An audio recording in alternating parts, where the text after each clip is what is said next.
2024-এর TET pass করা ছাত্রছাত্রী আমরা আজকের দিনে অনেক অনিশ্চয়তায় দাঁড়িয়ে আছি, যার কারণে আমরা কিছু কথা বলতে আজকে বাধ্য হচ্ছি। আপনারা জানেন ত্রিপুরা রাজ্যে শিক্ষক সংকটের জন্য যে করুণ পরিস্থিতি সৃষ্টি হয়েছে শিক্ষা ব্যবস্থার, তার জন্য দায়ীটাকে কেন এই পরিস্থিতির সৃষ্টি হয়েছে? এত ভ্যাকেন্ট পোস্ট থাকা সত্ত্বেও কেন আমাদের নিয়োগ করা হচ্ছে না?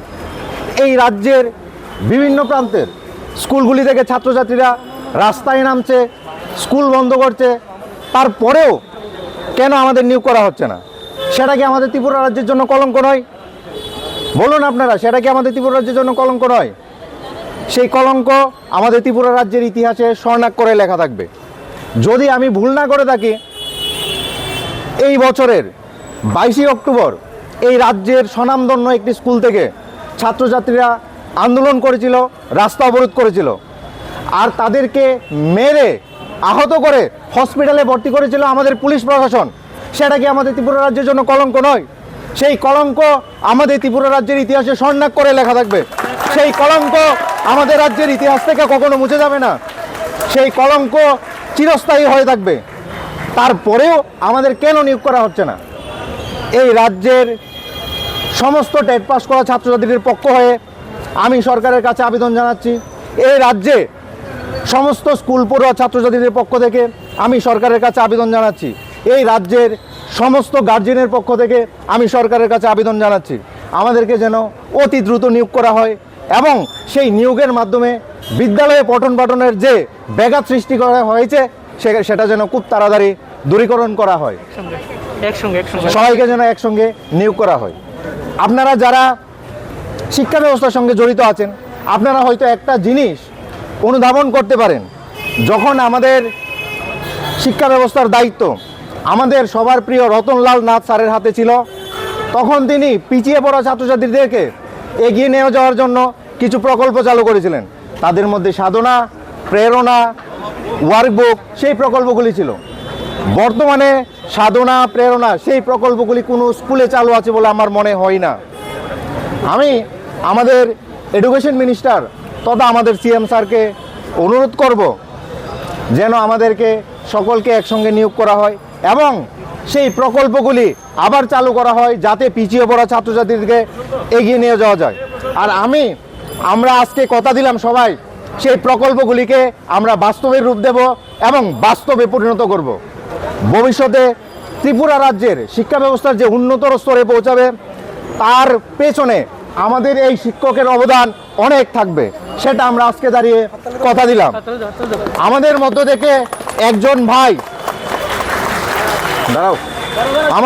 থেকে একজন ভাই এলিমেন্টারি ডিপার্টমেন্টে আরটিআই করেছিল।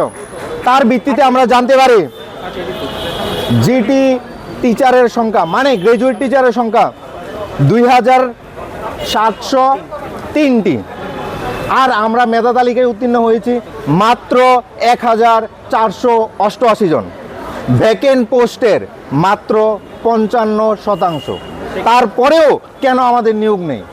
তারপরেও স্কুলের ছাত্রছাত্রীরা কেন রাস্তায় বেরিয়ে আন্দোলন করতে হচ্ছে আমাদের এই ত্রিপুরা রাজ্যে? সেটি কি আমাদের ত্রিপুরা রাজ্যের কলঙ্ক নয়? তাই আমি জানি আমাদের এডুকেশন মিনিস্টার তথা আমাদের সিএম উনি খুবই ব্যস্ত, আমাদের সমস্ত ত্রিপুরা রাজ্যের ভার ওনার হাতে। তারপরেও আমি ওনাকে আমাদের সমস্ত পাশ করা ছাত্রছাত্রীদের পক্ষ হয়ে আবেদন জানাবো, আমাদেরকে যেন খুব তাড়াতাড়ি একসঙ্গে অতি দ্রুত নিয়োগ করা হয় এবং স্কুলের সেই পরিকাঠামো যাতে ফিরিয়ে আনা হয়। ধন্যবাদ। সর্বশেষে আপনাদেরকেও ধন্যবাদ, যারা আমাদের ডাকে সাড়া দিয়ে বারবার এখানে এসেছেন, আমাদের কথা এই রাজ্যের বিভিন্ন প্রান্তে বিভিন্ন স্তরে পৌঁছে দিচ্ছেন। তার জন্য আপনাদেরকে আমার হৃদয় থেকে অসংখ্য ধন্যবাদ। সেটা আমরা বিশ্বাস করি, আমাদের সরকারের উপর বিশ্বাস আছে, হয়তো আমাদের সবাইকে একসঙ্গে নিয়োগ করা হবে, সেই আশাই আমরা সরকারের কাছে রাখছি। আমরা অবশ্যই করা হবে, না হলে আমরা আবার সেখানে আসব সরকারের কাছে। আমরা মুখ্যমন্ত্রী স্যারের অ্যাপয়েন্টমেন্ট নিয়েছি, মুখ্যমন্ত্রী আশা করি আমাদের সঙ্গে দেখা করবেন, আমাদের ব্যথা আমরা ওনার কাছে তুলে ধরব।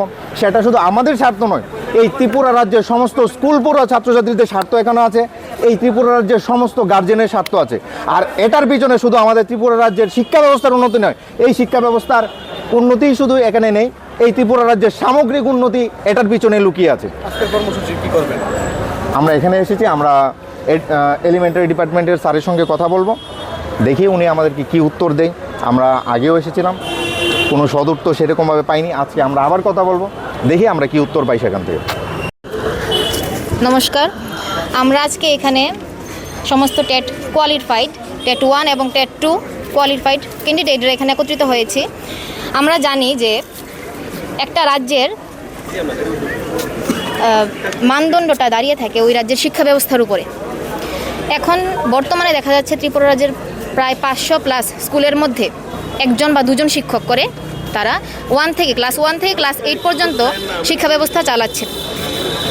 একটা শিক্ষকের দ্বারা এটা কোনোদিনই সম্ভব না যে ক্লাস 1 থেকে ক্লাস 8 পর্যন্ত শিক্ষা ব্যবস্থাটাকে একসঙ্গে চালিয়ে নিয়ে যাওয়া।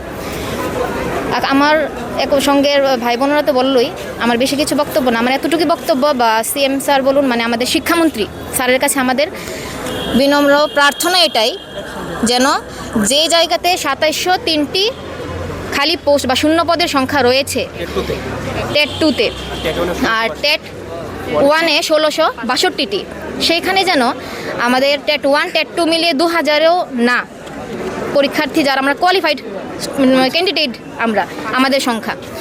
আমাদের বিনম্র প্রার্থনা আমাদের মাননীয় শিক্ষামন্ত্রী স্যারের কাছে যেন আমাদের অতি সত্বর একত্রে নিয়োগ দেওয়া হয়, এটা আমাদের স্যারের কাছে আবেদন বা প্রার্থনা।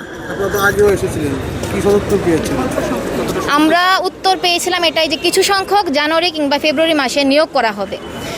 আজকে আমাদের প্রশ্ন বলছে না, এই সাহসটা আমরা করতে পারি না, আমাদের প্রার্থনাই বলছি।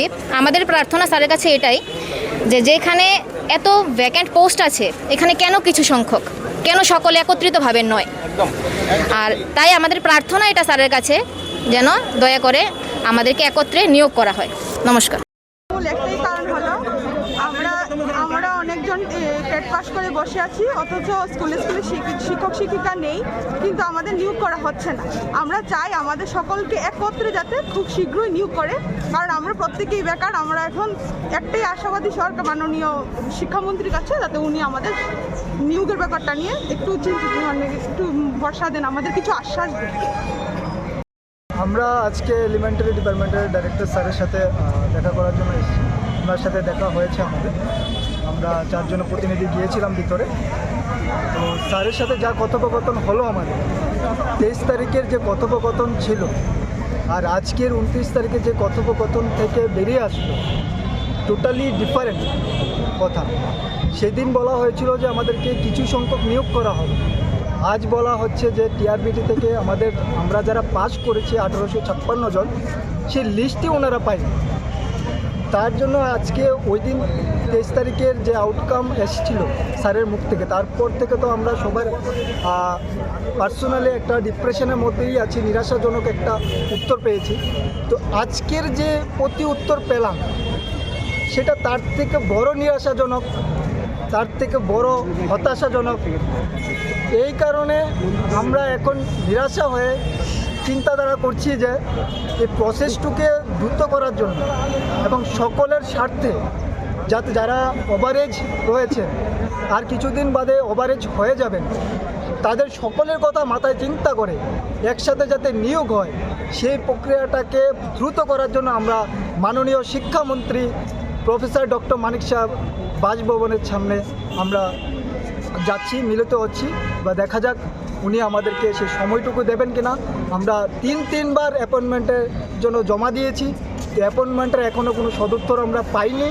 তো আজকে আমরা যারা নিরাশা হয়ে আমরা ক্যান্ডিডেটরা আছি, আমরা সবাই মিলিত হয়ে শিক্ষামন্ত্রী তথা প্রফেসর ডক্টর মানিক সাহা স্যারের বাসভবনের সামনে এগিয়ে যাচ্ছি। ধন্যবাদ।